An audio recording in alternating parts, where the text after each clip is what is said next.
Good evening. I'm David Ferriero, the Archivist of the United States, and I'm pleased to welcome you to the William G. McGowan Theater this evening, whether you're with us here in person or joining us on our YouTube channel.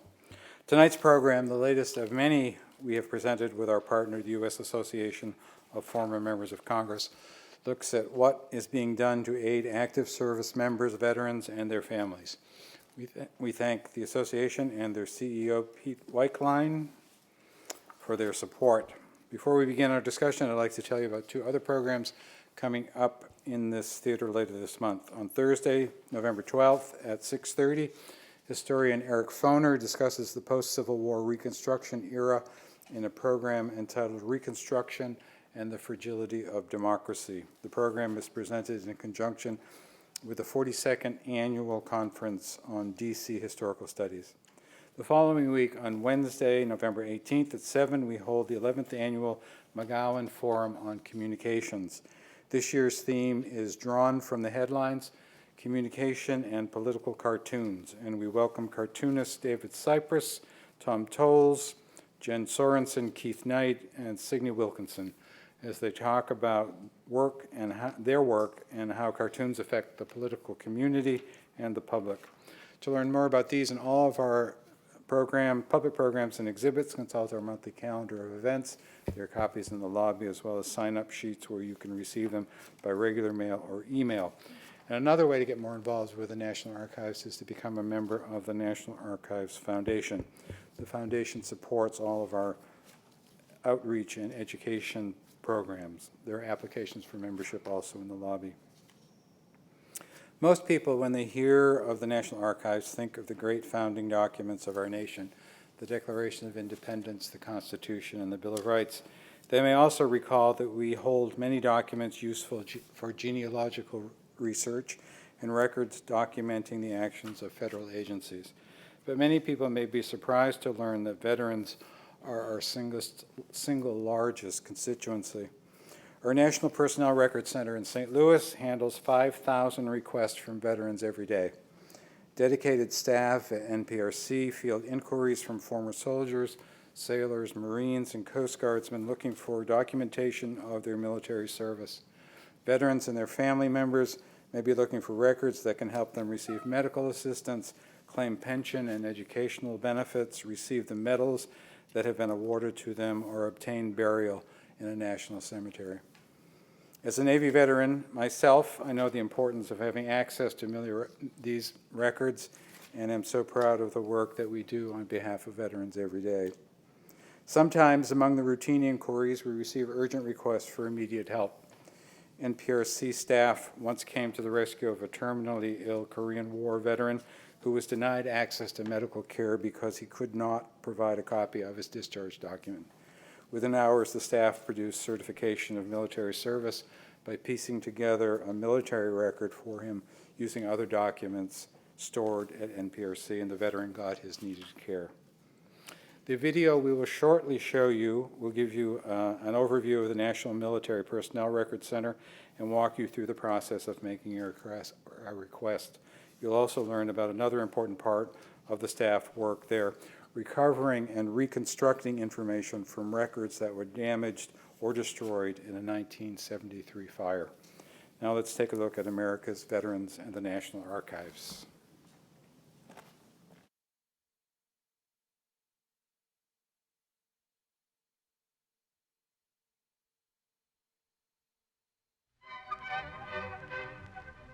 A lot of people in the public think that there's one big computer database that the government has, and all they have to do is key in your personal data and they'll find out everything there is to know about you. That's not at all how it works. My name is Scott Levins. I'm the Assistant Director for Military Records at the National Personnel Records Center in St. Louis, Missouri, which is an office of the National Archives. This is a lot of boxes. We have 80 million items in our holdings. Go back to the Spanish-American War. The records are all permanent records, never to be destroyed, so our mission is to preserve them for posterity, but also to make them available for people who need them now. I'm Ricky Moe. I am a retired veteran from the Air Force. It's real easy to get your records. First you go out to the National Archives site, then you click on it, and you click on how to order your military records. We receive approximately 5,000 requests every day. They can submit it online. They can fax a request to us.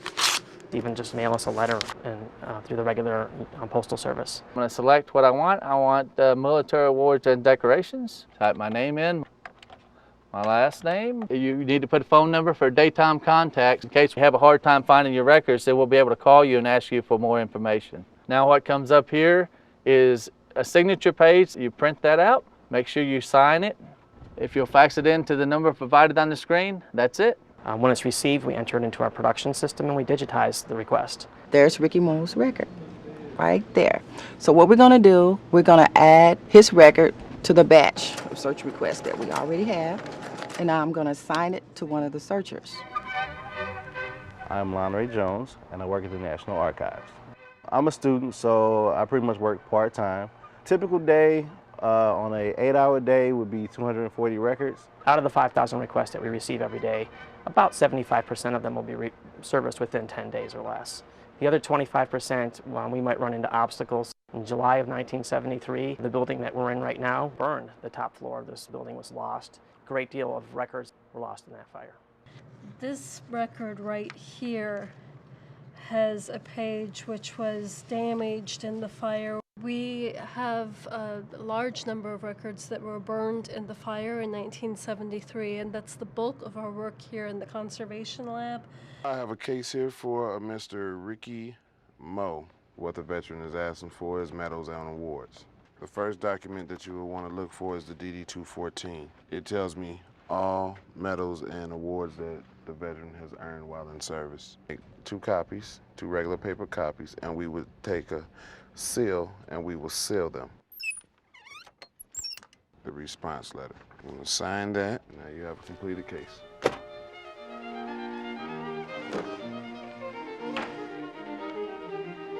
Yeah, if everything goes right, it happens in about 6 days.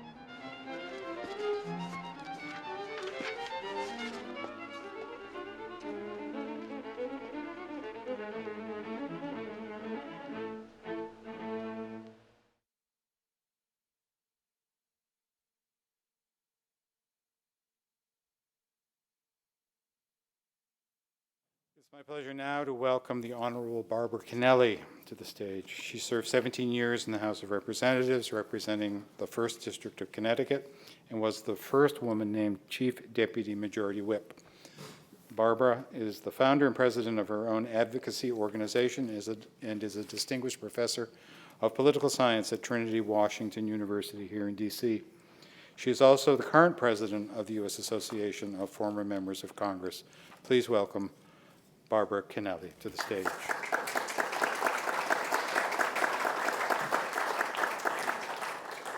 Thank you, David. Thank you very much, David. And I have to really thank David. David Ferraro is the chief archivist. He's the archivist of the United States of America. He keeps in this building every paper that we can go back to George Washington and even before then.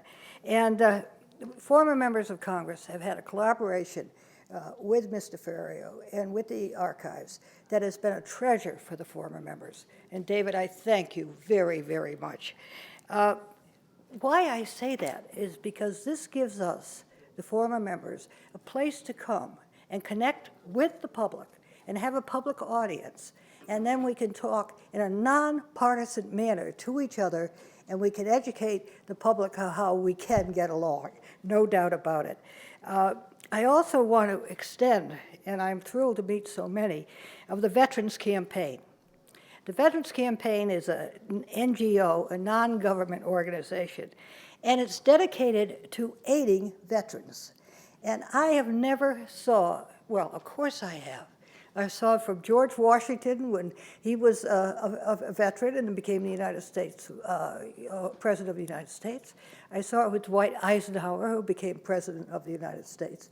And I saw it with so many early veterans of the Second World War who came home and had the GI Bill, and they became active in their communities. And once again, now that we have some problems, they're not going to be long and they're going to be fixed.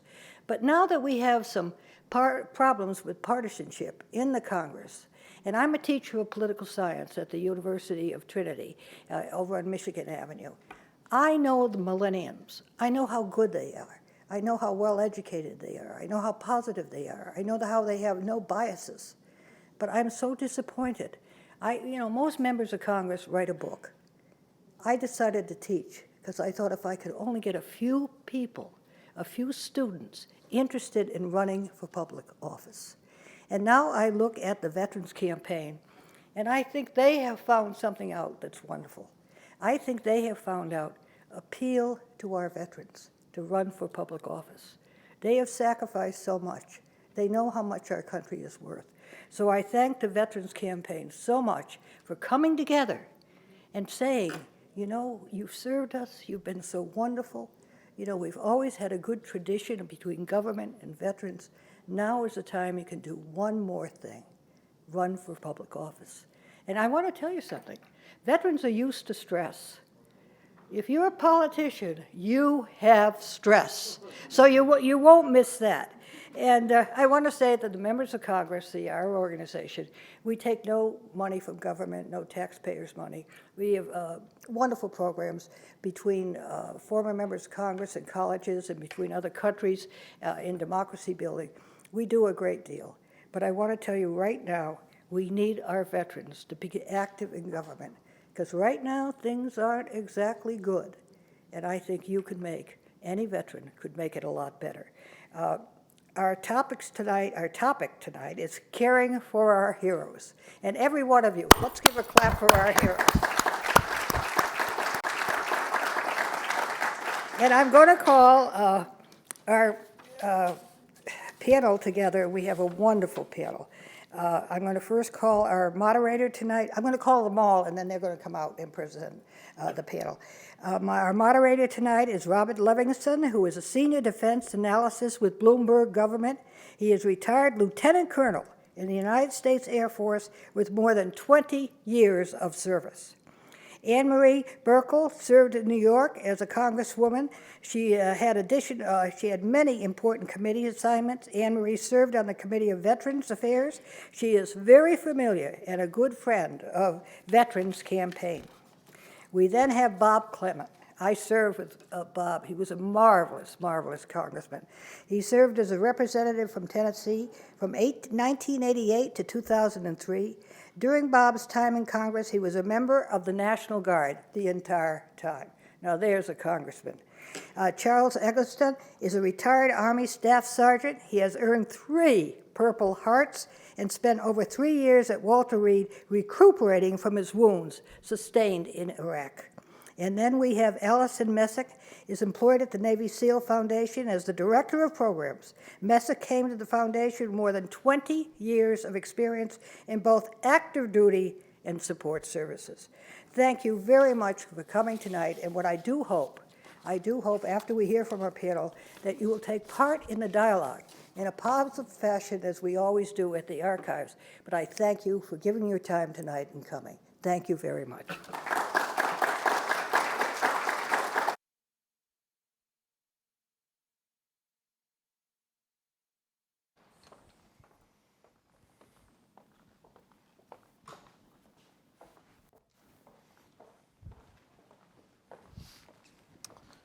All right, let's everybody. Good evening. So thank you so much for being here. Hope to have a real terrific discussion tonight. One programming note, we didn't mention Amanda Meredith here. Amanda's from the Senate. She's on the staff of the Committee on Veterans Affairs in the Senate. She's the Deputy Staff Director and General Counsel. So that's all of us. So we got a great group tonight here. We're bringing a lot of different perspectives on veterans issues. And so what we'll do is we're going to have a dialogue here for a little while, and then we'll give you folks in the audience an opportunity to maybe ask some questions. There are some microphones in the aisle. Please go to the microphone because we're recording this and we're streaming this. So if you talk from the seat, people watching online or whatever aren't going to hear you. So we need you to do that. And if I could please ask when you do that to identify yourself, who you are, and if you have an affiliation with any particular organization, we'd love to know that too, just to give us some context for the questions you have. So with that, I'm going to put it all to the panel. We talked a little bit on the phone and on email about what you might want to talk about. And I want to start off with one question, concern. There's sort of two messages that go out at the same time about veterans that I hear a lot. There's the one, and I'll typify that. You've probably all seen when you're watching, particularly football games on Sunday. There's the sort of the Wounded Warrior Foundation message of these are vets, they've served their country, many of them have had tremendous injuries, and they need a lot of help, and they need assistance with medical care, rehabilitation. Their families need help in supporting them, and all of that. And so it's sort of the veteran, sort of needs our help to get their life back, and that's obviously a very important message. And these wonderful service organizations like the Navy SEAL Foundation and others do great things for this. But then there's this other message that goes out, and I know I work for Bloomberg, and we've done a lot about recruiting veterans. And the other message that goes out is, hey, these veterans are terrific people. They have incredible skills. They have leadership experience, and they're a real asset to your company or your organization, or as you mentioned, ma'am, they should run for office. All of these great. So there's sort of this bifurcated message, if you will, of almost sometimes the veteran as victim, and then the veteran as, hey, he's a real asset and real super. And sometimes I think the public's hearing those two messages, and for those who have no association with the military, there's a little bit of a disconnect, or not sure how to process that.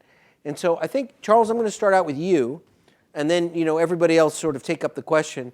But you, Charles, obviously you were wounded, you were in Walter Reed for a long time.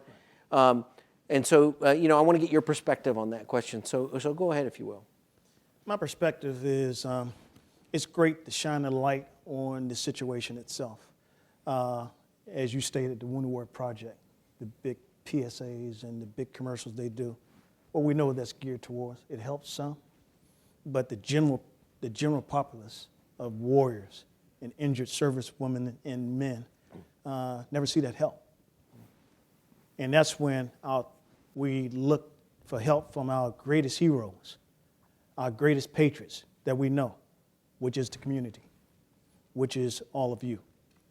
For you are a bigger audience than you can even imagine when it comes to that.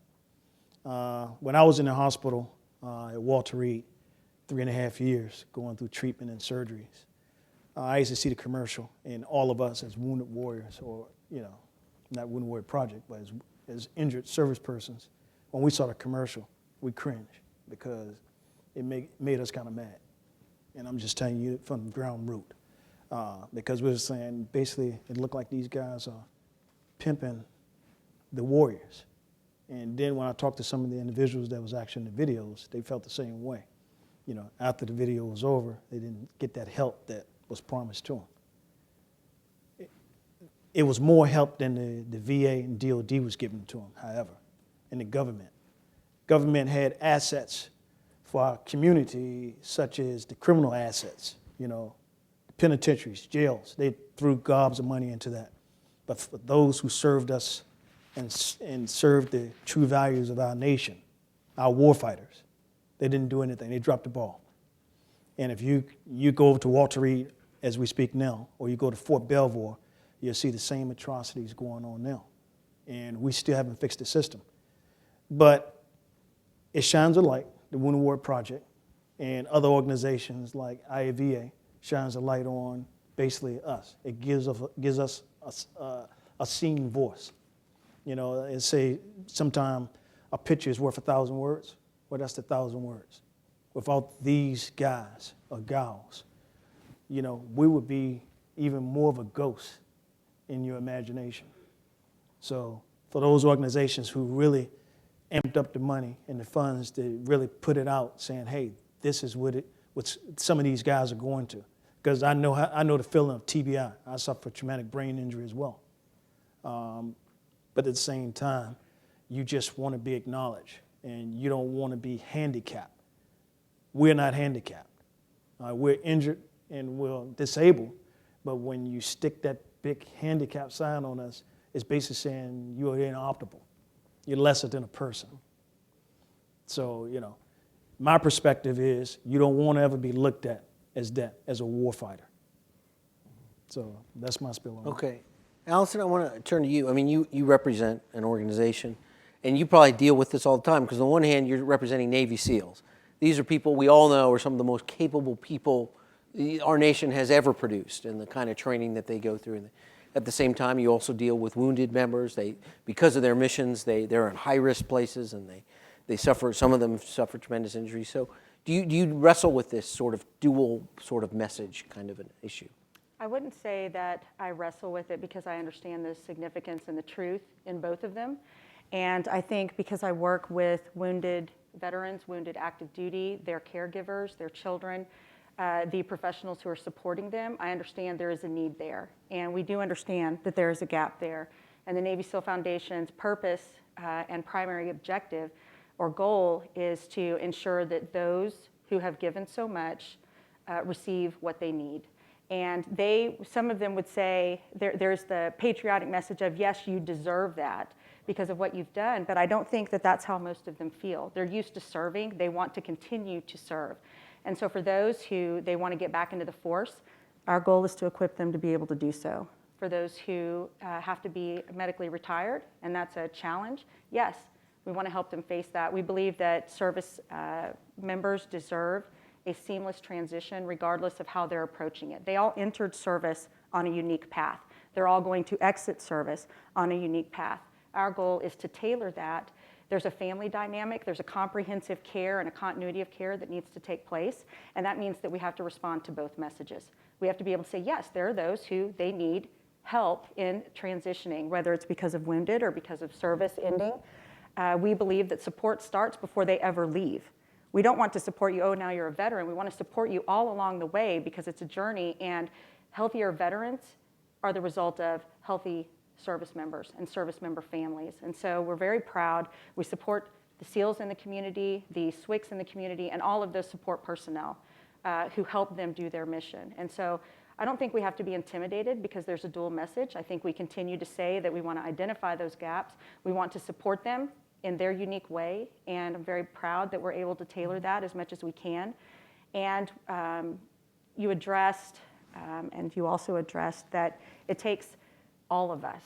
It takes all of us doing our part to be able to meet those needs, and I think we're at a very crucial point where benevolent organizations partnering with, kind of under a collective impact model where we're mutually reinforcing what other organizations are doing. We're reinforcing the voice of the service member and advocating for them when we can. We're working alongside the VA and the DOD and understanding that doing it together, and when other foundations put out that clarion call, whether it's for a caregiver or a veteran or active duty families, children, whatever, that we all respond with our mission profile. And so I think embracing both messages, being comfortable and confident in our mission to address both messages and help service members get that job. These are stellar people. They have led since they were 18, 19 years old. They have seen adversity. They are not afraid. What they may be is intimidated by something that's new, especially if they've spent 20 or 30 years, giving their all and living in a certain culture. But we're here to help them. We're here to help them meet that challenge, and they do so, and they do so very well. And so for those who are looking to hire veterans, I would say keep on. Thank you. We need you to do that. And if you have questions about how to do it well, there are numerous organizations who can give you that information. And so thank you. All right, I'm going to turn to the three of you on the other side. Give us, whoever wants to take a shot at it, some perspective from how this translates on the Hill and in time in the Senate or in the House. And what that all means. So when I was in Congress, I served as the chairwoman of the Subcommittee on Health for Veteran Affairs. So that was a great opportunity to visit many of the facilities and really see up close and personal the sacrifice that the families alongside of the military make. But we also saw the gaps and the issues that exist today really have gone unresolved with the VA system.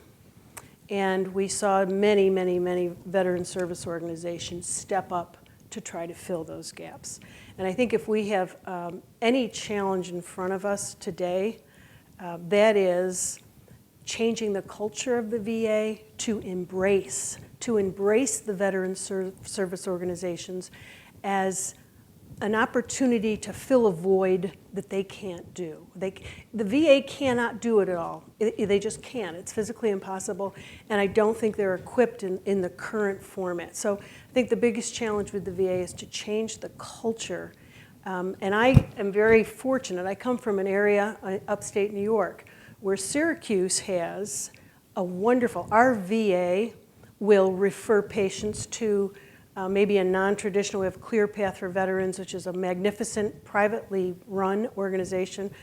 Two sisters bought this magnificent property and have alternative therapies and services for veterans. And our VA embraces that, and so they will refer patients there. And we also have Syracuse University, which is very active with the veterans, and they have a program for the military and their families. And so that is, I think, should be the model, because no one organization, no one government agency can do it alone, nor should we, nor should they try. And I think if we think of our relationship as a reciprocal, so we have men and women who step up in time of need to defend our nation and our freedom. And then what we owe them is when they come home to look at whatever service. It may just be, as you mentioned, transition. But there's varying degrees. And the VA, I think, in some cases can't, because government can't very well do it case by case. They don't have that skill set. They're big picture. But with the aid of organizations working together, I think we can meet those needs and we can cover all those gaps. So we don't have veterans waiting weeks and weeks and weeks to get the care and the services they need. Rob is a new member of Congress from Tennessee, from Nashville, Tennessee, Country Music USA. I'll never forget Chairman Sonny Montgomery from Mississippi asked me to serve on the Veterans Affairs Committee, and I'd already made up my mind I wanted to be on that committee because I was one of the few members of Congress that was a veteran. I served 2 years regular Army and 29 years in the Tennessee Army National Guard, as Barbara Kennelly was pointing out earlier. And my first priority from Tennessee was to do something for veterans hospitals, and particularly the one in Nashville, Tennessee that I represented that had fallen on hard times and looked very badly, very shabbily looking and all that. And so I helped get some federal funds for renovation of the Nashville VA hospital, because I knew that, and making Nashville, Tennessee, make sure it had a first-class airport were my first two priorities. And I thoroughly enjoyed being a member of Veterans Affairs Committee and meeting veterans from so many different places. And I know we got a lot of veterans here tonight. A lot of you I've already had the opportunity to talk with, and because veterans, we owe them a lot when it comes to protecting our freedoms and protecting our rights and fighting for us, and not only in the U.S. but abroad. And I was very much involved in some of those early issues when I went to Congress in '88 and was there for 8 terms for 15 years.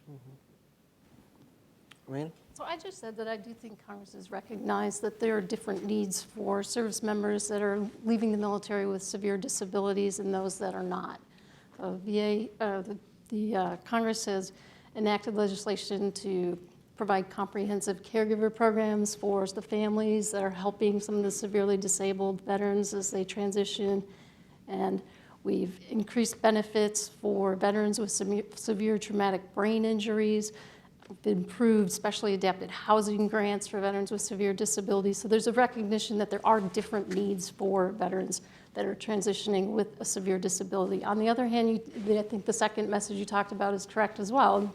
Congress has recognized that and focused on improving programs that will help those service members transition into the civilian labor market, knowing how to navigate the labor market, giving them the tools to be able to find employers that are looking for them, and also trying to help employers find these great employees so they can hire them.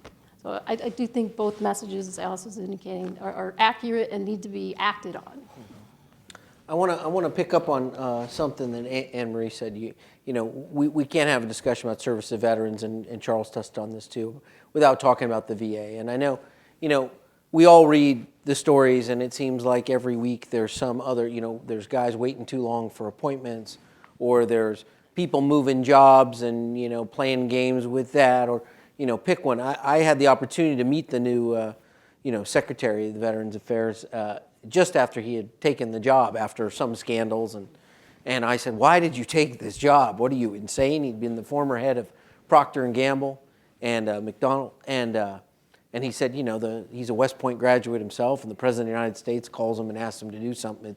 It's kind of tough to say no, and he seems like his heart is in the right place, and he really is committed. But I mean, you mentioned the culture as being one problem. If any of you want to comment, is it the culture? I mean, it's probably more than one thing, but there's culture. Is it a resource problem? I mean, people don't, maybe people don't realize, but the VA, of course, is the second largest department in the government and gets more money than every other department except the Department of Defense itself. It is a huge department with hospitals and things all over the country, clinics all. But does it need substantially more? And or do we need to, for veterans healthcare? There's a lot of talk of allowing veterans to go more outside and get care. I think Anne Marie, you mentioned some, but then the civilian healthcare system. I mean, you put, then you have a veteran who may be a wounded veteran waiting in line behind everybody else. And the whole purpose of the VA is we have dedicated facilities. So, what are the kinds of things that we're still wrestling with to get the VA to where we think it really needs to be? And I'll leave that open to any of you to.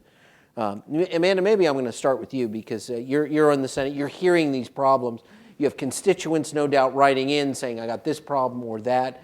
What in the Senate's mind, is something that they really think would make a big difference or want to really do about the VA? So one thing that the committee has talked a lot about, and you've probably seen in the news, is accountability. There's been allegations from even recently from the Office of Special Counsel that VA is quick to punish whistleblowers and is very slow in dealing with employees that have engaged in misconduct. I think there's been a large push on both in the House and the Senate to pass legislation that will give VA more authority to hold accountable employees that have engaged in misconduct. But there also needs to be a change with the culture within VA that they need to have the willingness to hold people accountable and sort of change that culture to where VA is focusing on serving veterans. We had an incident recently that you may have seen or heard about at the Veterans Benefits Administration, where senior leadership engaged in this scheme where they were transferring themselves all around the country and using the transfers as an excuse to give themselves additional pay increases and relocation bonuses. No indication that this was in any way intended to help veterans. It was, they admitted, a way to get around pay freezes and restrictions on bonuses. So you need to, first of all, hold people accountable, and our committee wrote a letter to the secretary asking him to hold people accountable. The undersecretary later resigned. They announced last week that at least 2 more people have had punishments will be taken against them in light of the scheme. But you need more of within VA being able to, a willingness to hold people accountable, but also give them the tools that they need to fire or demote if they have to. And we had the acting undersecretary testified the other day that it's almost impossible to fire a GS employee.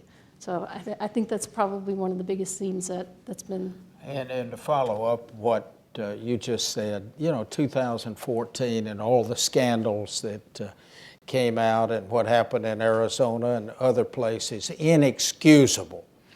And Congress has got to take action. The president took action, bring about reform, reorganization, fire some people, reform the system, because these long waiting periods and these people dying that shouldn't have died, and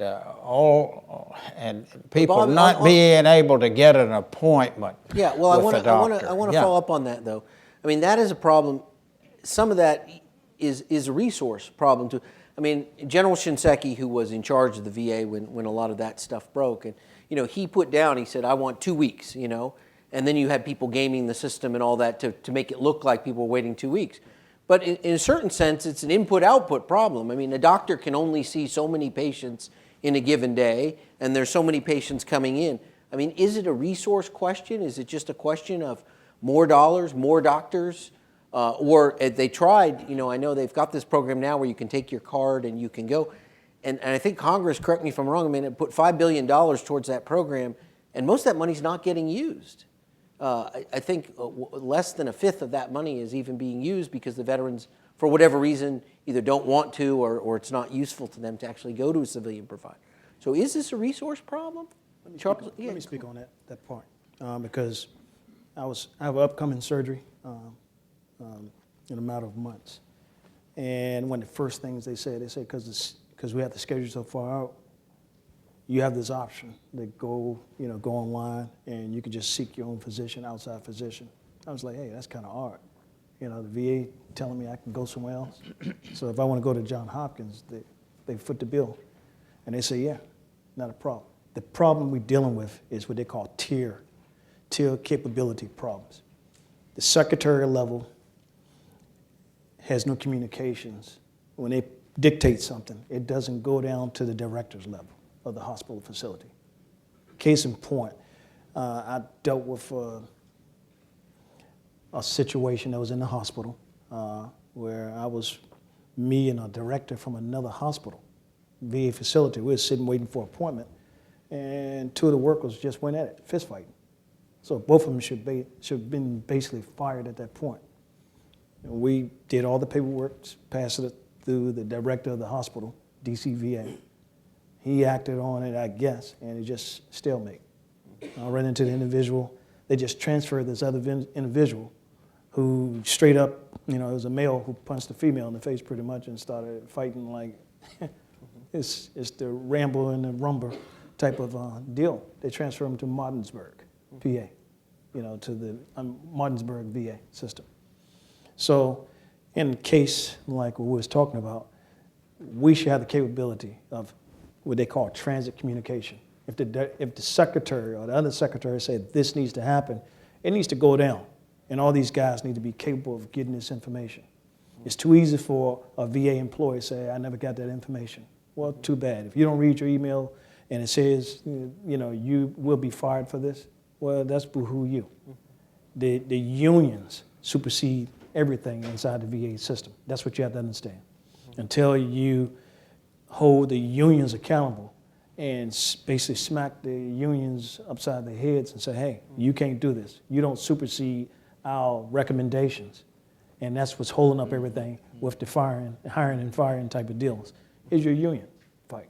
And the only reason I see that, because I fight for other veterans. One thing I said when I was coming up through the storm, when I was injured, and so injured that I wished death on myself. I was just waiting to die to take the misery from the rest of my family. Is if I ever get over this hump, I'm going to help the next man or woman, and I hope they help the next man or woman, and so on and so on. It should be like a wildfire. But you don't see that too much. So I keep on pushing, I keep on doing, I keep on energizing and interjecting certain fights, just to diffuse it, situations. Seamless transition, it sounds great, but it's no such thing as seamless transition. Let's be real. And this is a big break that Congress started themselves. It's a great division from the pay itself. With me, when I went through my seamless transition, it was a 2-month break in pay. And I never got the pay back, didn't worry about it. I just wanted to pick up the pieces, as they say. So that's just something to walk along with as well. Anne Marie, I think you had a... I did, because the question is it a resource issue? And everyone's so aware of the partisan politics that go on. It seems like no one can reach an agreement in Washington. Member wanted 2%. People work cost, so they were on income to but work. Still pay over budget. Forges that, but home has been a good experience. And being broken. You have to have an honest, the pros and the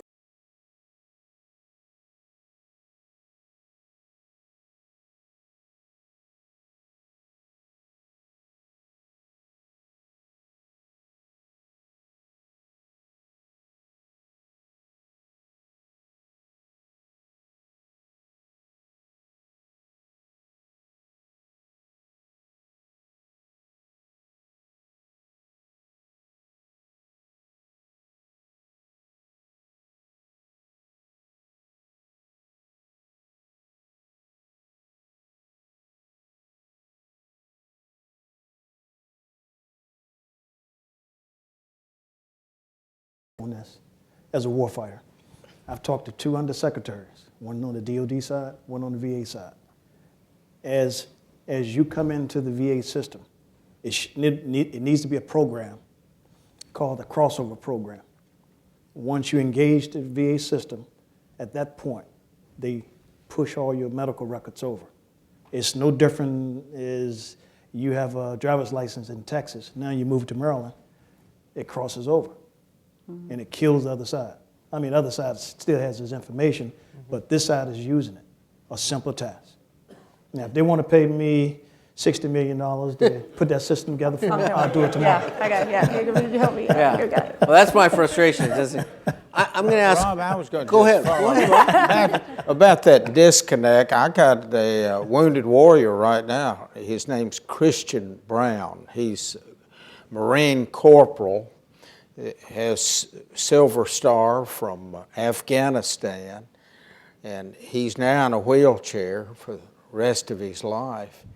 And just recently, he had to send his motorized wheelchair to the VA, but now he doesn't have a wheelchair, so he had to rent a wheelchair. And he has to pay $160 a month to rent out of his own pocket for the wheelchair. I don't understand that. I mean, here he got a Silver Star for helping his buddy, trying to save his life. I mean, unbelievable.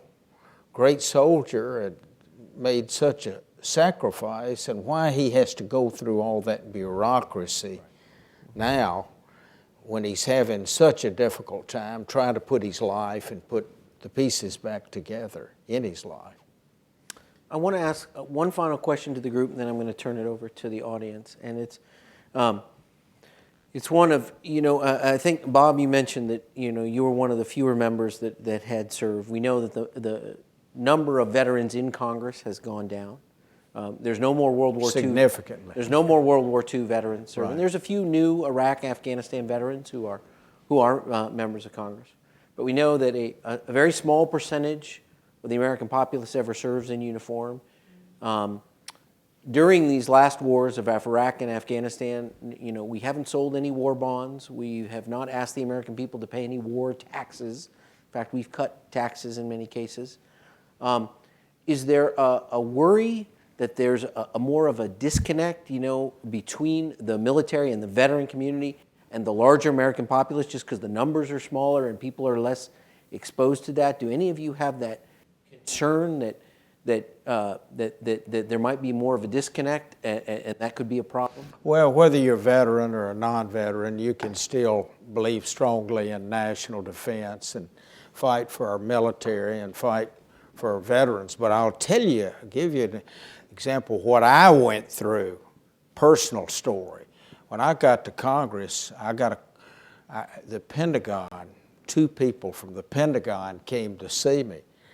Says, Congressman, we don't think you should be in the National Guard and be a member of Congress.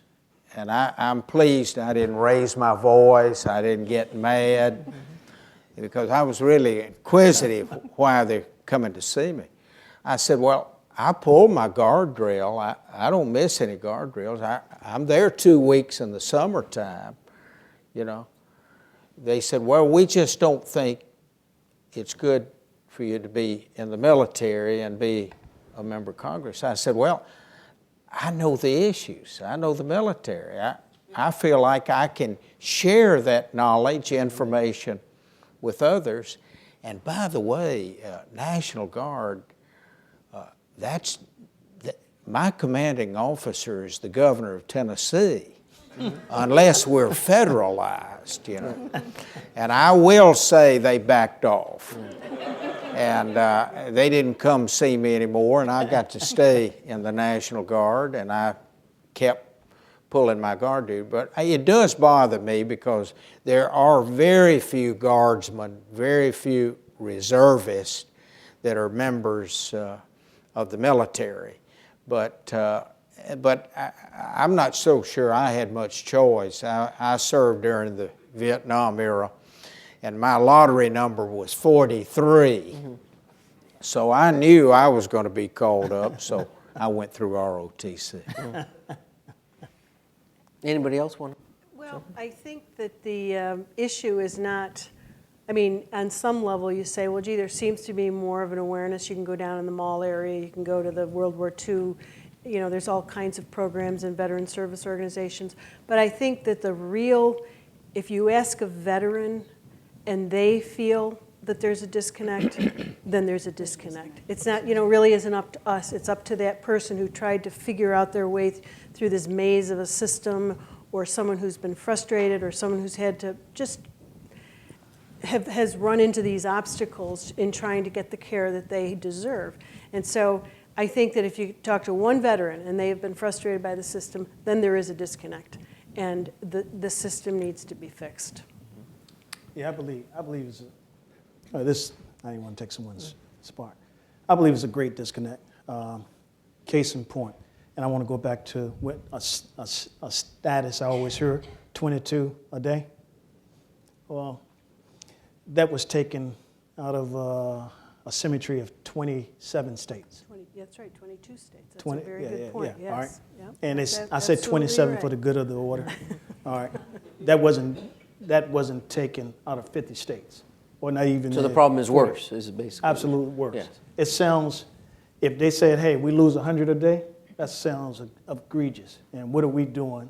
And we got to fix this. But 22 a day, we can deal with 22 a day. 1,000 a day, we can deal with that. We have more concerns in the U.S. in affairs in other countries than our own country. We have concerns, more concerns in the U.S. With planets, other galaxies than we do in our own affairs in the United States of America. We have concerns with our penitentiary systems, as I stated before. And the reason why I say that, if you look at two different budgets, we put a lot more money in incarceration than we do in the health and welfare of our veterans or returning service persons. All right. On top of that, look at the symmetry. World War II, 12% of our population served in the military. Now, what do you think the statistics is now? Less than half of 1%. So, is it an awareness piece? Absolutely not. If you look, the only awareness piece you may see is during Memorial Day, Veterans Day, or maybe NFL. NFL does a great job, the greatest sports job for the veterans, because I see more veterans-driven commercials during NFL games. Case in point, if it wasn't for the military or the Purple Heart, I probably wouldn't still be alive, because that's the first time I had a team of guys. And I think World War II, definitely think the Korean, and especially think you great guys from Vietnam. You guys became my new father, my new mother, my greatest mentors, because you told me the steps not to walk through. You showed me the light at the end of the tunnel. Most of us think like I'm thinking. We were, as injured personnel, we're blind. We don't know what's going on around the next corner. And these personnel inside the DOD system know that. These personnel inside the VA system. And the bad thing about it is more non-military personnel that are aggravated against us.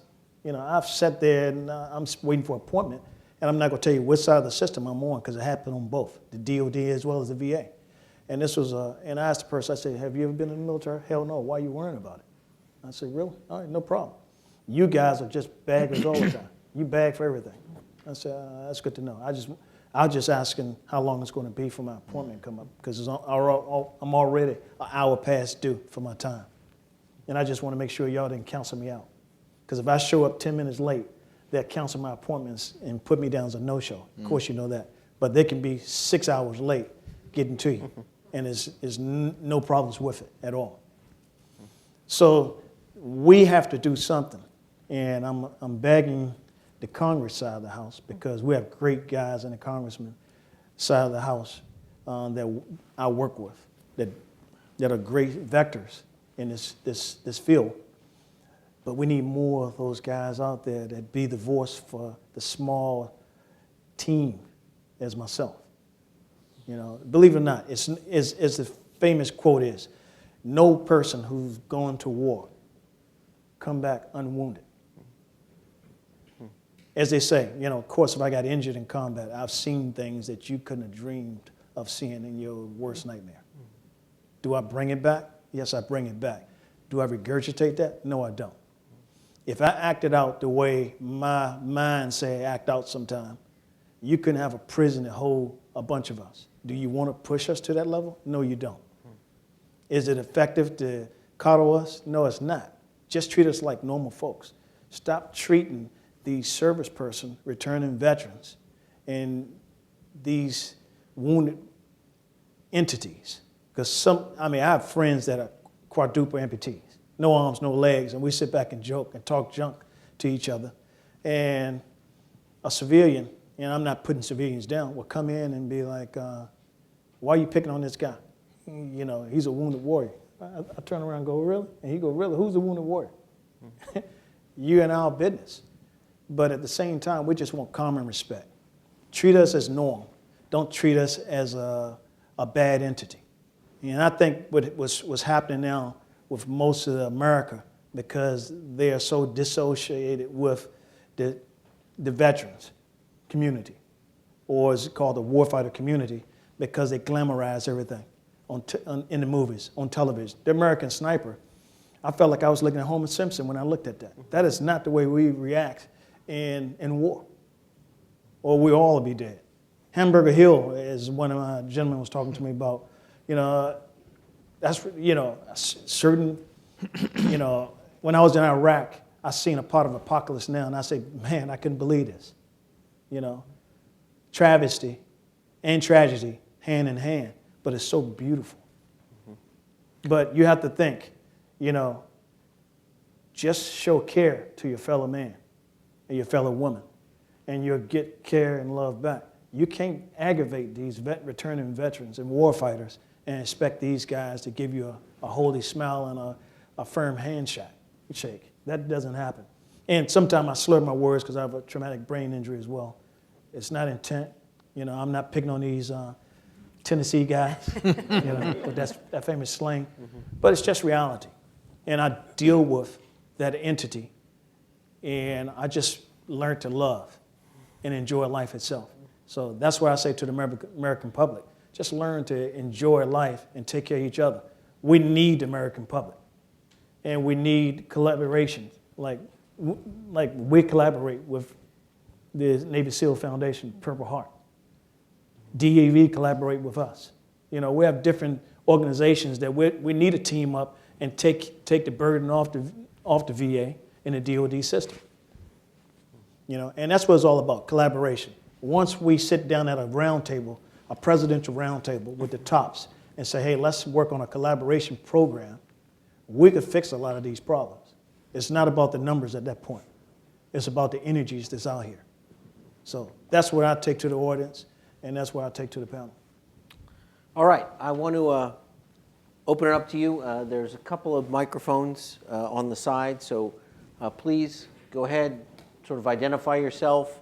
If you want to address one particular member of the group or all of us or whatever, please feel free and go ahead.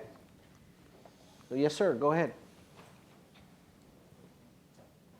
So thank you very much for your song. So I'm Michael Kempton, a member of 176 Post American Legion in Springfield, Virginia. We have service officers in every single post. We have over 1,000 veterans in our post. how do we have our service officer get better education and collaboration with the different VSOs and the NGOs that are available just in Alexandria or Springfield, Virginia, and connected with those gaps that they find as we review their records for disabilities or benefits with the VA. We have, American Legion's got over 1 million members, and I got 1,000 just in my post in Springfield, Virginia. But how do I help them connect with all the other VSOs? How can we train our service officers or educate all the veterans who aren't members? They don't even have to be a member. All you gotta do is show up and we will review their records and help plug them in, but we need to know how to collaborate and connect. How do we get those connections? I don't know. Anybody want to offer some perspective? Allison, I mean, you have an organization. So I'd be more than happy to give you my card when we've concluded this so I can provide you that information via email. We have an awesome connection with the VA, and that is where I've seen some of the most progress is in records review and in connecting people across different organizations regardless of service, and so I'd be more than happy to provide you with that information. It's working. I'm watching it work across VSOs, and it's remarkable. And I believe what you're basically getting at is you would like to see some type of mandate on the federal government side saying, hey, let's have a roundtable so we can have a process so no one gets it wrong. So basically all the NSOs are on the same page of music when it comes to, hey, how do you look at benefits? How do you assess benefits? The problem we have is the American Legion can look at a record different than the DAV, than the Purple Heart, because we have different training practices. But it needs to be a federal standard, best practice for the VSOs. I get what you're saying, and that takes an act of Congress to make that happen. All right, well, so you've got a to-do list there, Amanda. Fix it. Yeah, go ahead, sir. Hi, my name is Michael, and I'm a concerned citizen. I'm not a veteran, but I help veterans as part of my job. I think this is actually symptomatic, especially we're talking about the wars today, Afghanistan, Iraq. This disconnect, as you put it, between the people and the veterans. I know a lot of veterans who would like to know the truth about why we got into some of these wars, similar to the Vietnam War. Yeah. So I definitely want to bring up why 28 pages from the 9/11 Commission, the joint inquiry into the attacks, is redacted in full.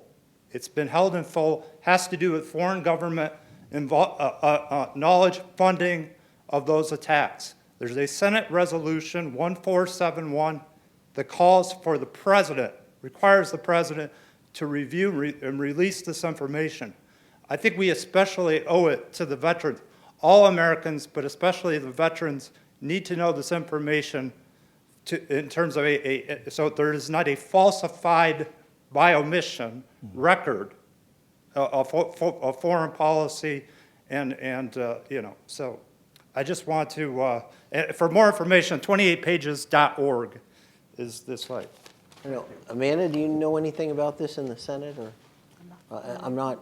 I've heard some about the 28 pages, but I'm not familiar with the legislation. Well, the public has a right to know, need to know. I know, I served during the Vietnam War, and I didn't go to Vietnam. I was on my way to Vietnam, but my father was killed in an automobile accident, so they took me off orders.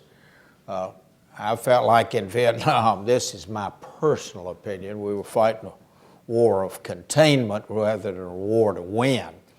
Or just like in that second Iraqi war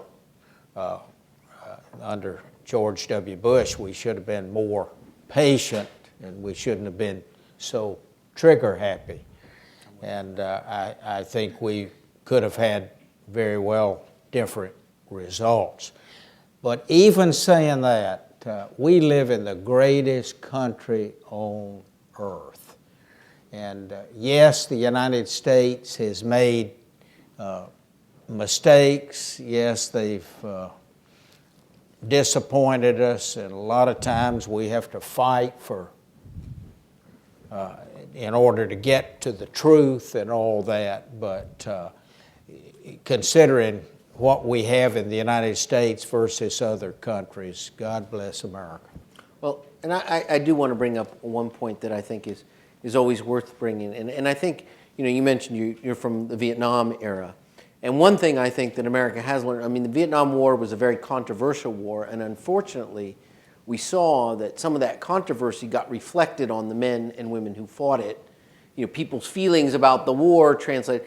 And I think, and I definitely saw this with Desert Storm and with Iraq and Afghanistan, I think we've broken that problem. That regardless about how people feel about the Iraq war particularly, which is controversial, the American people have understood that no matter what we feel about the war and the politics of the war, the men and women who served in the war did what their country asked them to do, and we're not going to, project any of those feelings about the politics of the war on those people. I do think that is one, because we saw in Vietnam it happened, and I think over time the people recognized that was wrong, that those men and women went because their country asked, and they didn't go because of the politics of the war. And we know that it's true, and I think Charles will attest to this, when you're out there in the field, it's got nothing to do with politics. It's got to do with the guy next to you and taking care of him, and him or her taking care of you. And I do think that we've all, as a country, we've grown from the Vietnam experience, really, in that sense, that everybody, as you say, Marie, these things are the most bipartisan things you get on Capitol Hill. People can fight about lots of stuff. But about veterans, they don't fight in partisan ways. They fight about issues, but they don't fight about Republicans or Democrats. They all want to do the right thing. They might disagree on what the right thing is, but everybody's got the heart in the right place, I think. Sir, go ahead. Hi, Bruce Guthrie, retired federal bureaucrat. A question totally from ignorance. My impression was that back in the previous wars, veterans were kind of expected to suck it up, and we kind of ignored things that were coming up. Vietnam, World War II people, you're just supposed to fit back in. Vietnam, we kind of wanted to ignore you. My thought was that veterans are actually being treated better today than they were 20 years ago. Is that my mistake, or is that what people, is that a consensus? I mean, I realize there's still problems, nothing's perfect, but are veterans in general being handled better, treated better? I think from a medical point of view, it's hard to compare the earlier wars to Iraq and Afghanistan. So much of the equipment has changed, and the protection that the men and women have as they're serving and engaging in active warfare, that the injuries are different now. Many members of the military would have died as a result of, the injuries that they're surviving today because of the equipment, because of the because of the healthcare, how sophisticated it's gotten. So the injuries have changed in the more recent wars. Men and women would have died in previous wars, and now they're surviving. And they're complicated injuries, and they're mental, they're the healthcare and physical and mental and emotional issues. It's just much more complicated now, I think. I want to expand on that too. I think that's a very good point, and I'll commend the American Legion, the VFW, the service organizations, Veterans Affairs committees, and all that. And I also the caretakers, and they've been huge. A person by the name of David Gurin that works with the U.S. Former Members of Congress Association, written a book, Unbreakable Bonds, about mighty moms, about the caretakers, that the mothers, the parents, the relatives, friends that stand by our veterans, our wounded warriors and others, and they truly have made a difference, and they speak up and speak out. And they're not sitting on the sidelines, and I think that's been a huge help. To you, sir, I get what you're saying. Is it politically correct? That's debatable. This is a new time, technology. We're more technological savvy. We have different technological tools, and here's my TBI acting crazy again. But we have better technological tools now than you did in the Vietnam era. Case point, with me, my injury, I would have been dead 6 times over. Let's put it that way. I'm here. I'm still acting, I'm having fun, loving life, dancing, playing golf. If you want to play golf sometime, we can go out there and swing a club. We'll take some money out of your pocket as well while we're at it. I want to point out, you asked an interesting question. I mean, in terms of taking care of veterans, this is a historical, interesting phenomenon. I believe George Washington, as President of the United States, had to put his uniform back on to talk down a bunch of veterans who were ready to overthrow the United States government. And he actually, as president, put on his uniform again, assumed his role as commander-in-chief, but actually went out into the field. There were, during the Depression era, there were veterans who were attacked. The U.S. Army had been called out to deal with rebellious veterans. So things have gotten a lot better, I think. Yeah, a lot better. And the attitudes, as I said, even the Vietnam era, we've gotten over some of that legacy.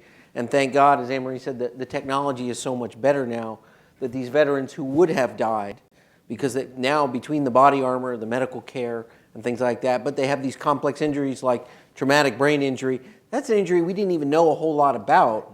And there's been a lot of money just to study to understand the injury. It was not something, PTSD was something we knew about. And in previous wars, they called it shell shock or something else. Right. But traumatic brain injury has really manifested itself with the IEDs and Iraq and Afghanistan. And we've had to put a lot of money into studying to even understand the injury so we can understand how to help people. Probably because it's the first time this device has been used in war. IEDs, right. I mean, it's unique, and it's causing a unique kind of an injury. Absolutely. Right. That probably happened before, but not at such a large scale that we put enough effort into studying it and understanding it. Somebody else? Yes, sir, go ahead. Yeah, first, I'd just like to thank the panel for taking the time to come out and speak to us. We really appreciate it. My name is Will Atkins, active duty Air Force, and a potential future legislator from the great state of Florida. Wow.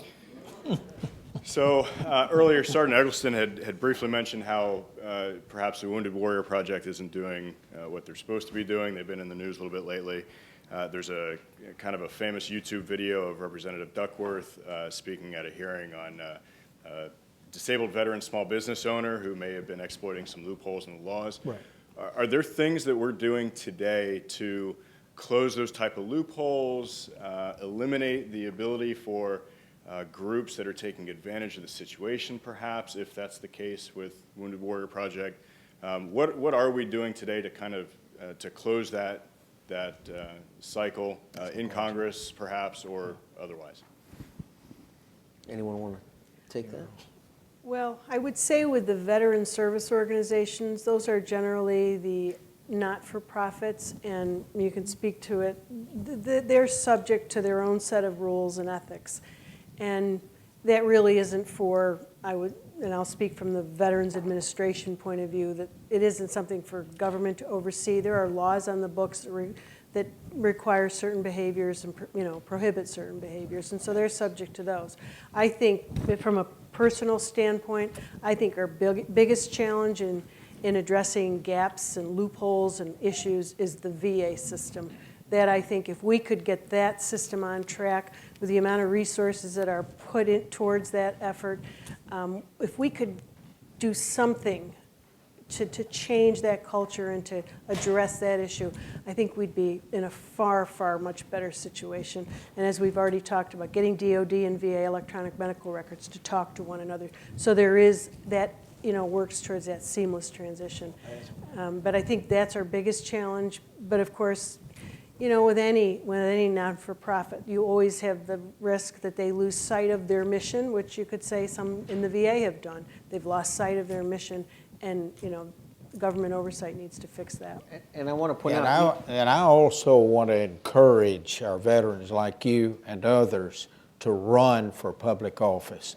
We've got too many veterans, got too many citizens of America that are shying away from politics and the political process, and that's unfortunate, and that's a real tragedy. And democracy is being threatened because we've got so many people that have become spectators rather than participators.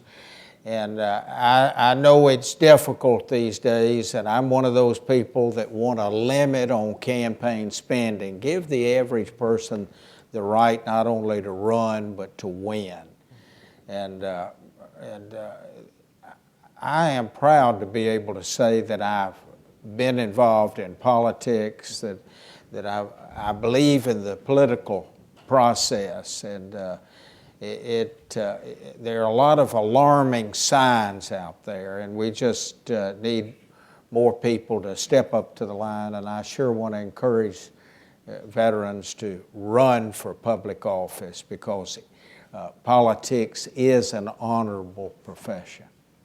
I also want to make a point, particularly as Emery mentioned, the nonprofit organizations.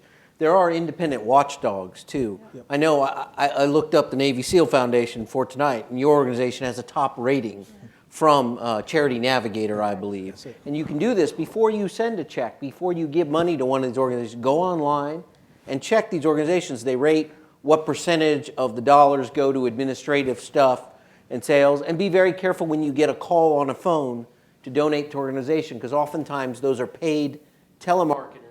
Most of the money you donate will go to them rather than to the organization.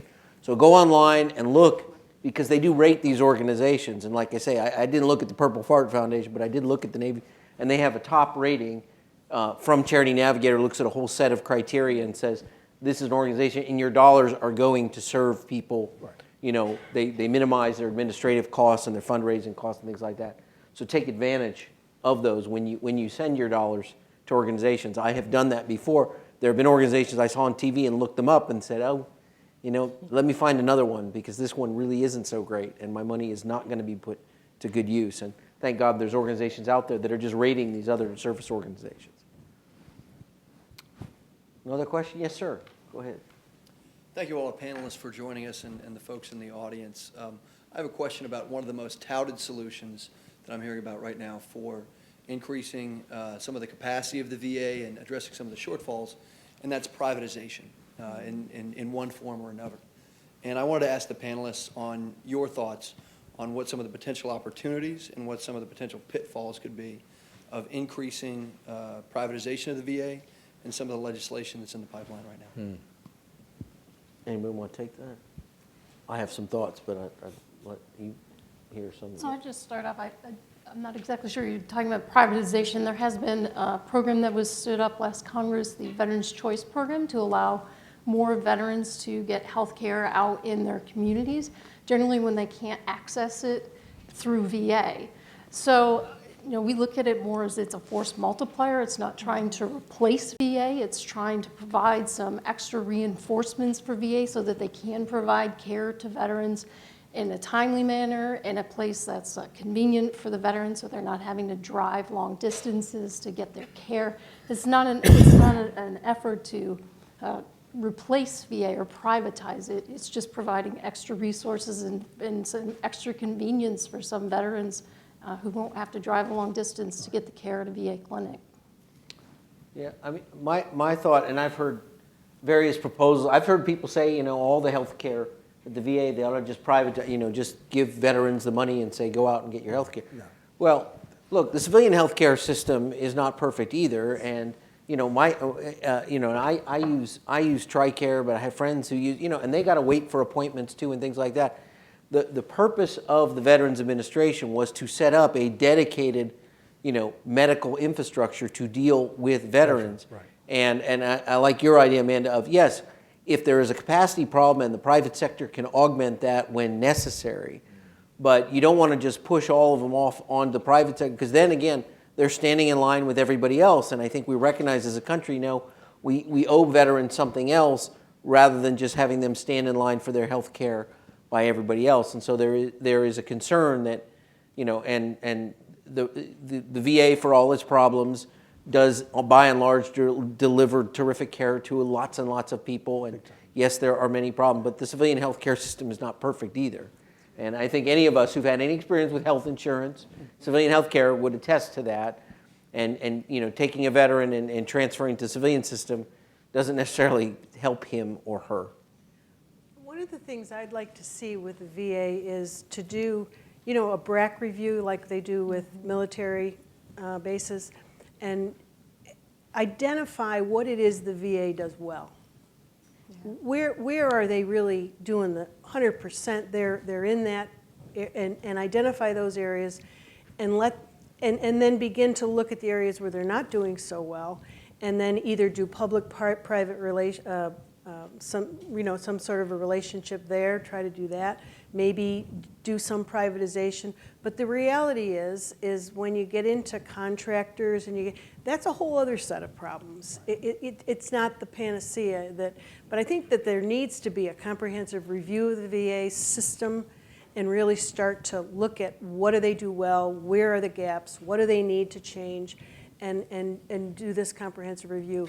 VA hospital by VA hospital, and then there's the whole benefit system. It's a very complex organization, to the point where yesterday I met with someone from the House healthcare staff that I used to work with, and she was saying, you know, one of the problems they had this past May was the committee members had kind of heard, to your point, Bob, about numbers, that there might be a shortfall with the VA budget. And so they called in the appropriate people and had a hearing about it.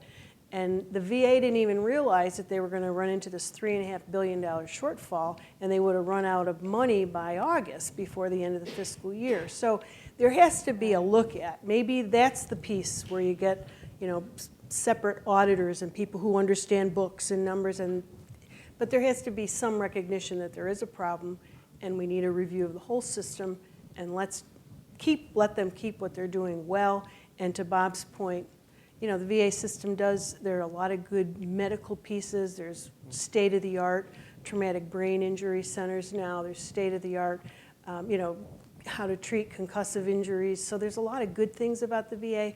So you don't want to throw out the baby with the bathwater, but it is going to take I want to capitalize on your point about partnerships. You know, my father is an Army veteran and was not injured or anything, but he had some health issues once and lives out near San Francisco. And he went to get some care from the VA because it appeared to be a service-connected type of medical issue. And out there, it was the VA is connected with Stanford University Hospital, which is one of the finest medical centers in the world. My dad acts as a volunteer chaplain there. He sees people from all over the world because they come to Stanford. And he was seeing the same doctors at the VA that are working at Stanford Hospital, and he got terrific treatment. He raved about it and said he couldn't have asked for better. And so there was an opportunity where the VA was partnering with a major medical center of top-notch people. And there's probably more opportunities to do things like that.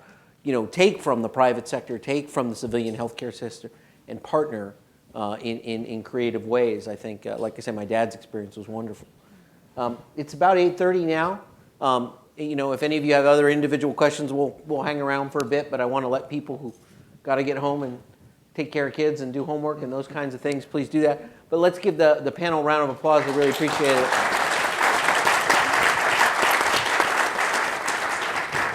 And thank you all so much for coming. Great. Thank you. It was perfect. Oh.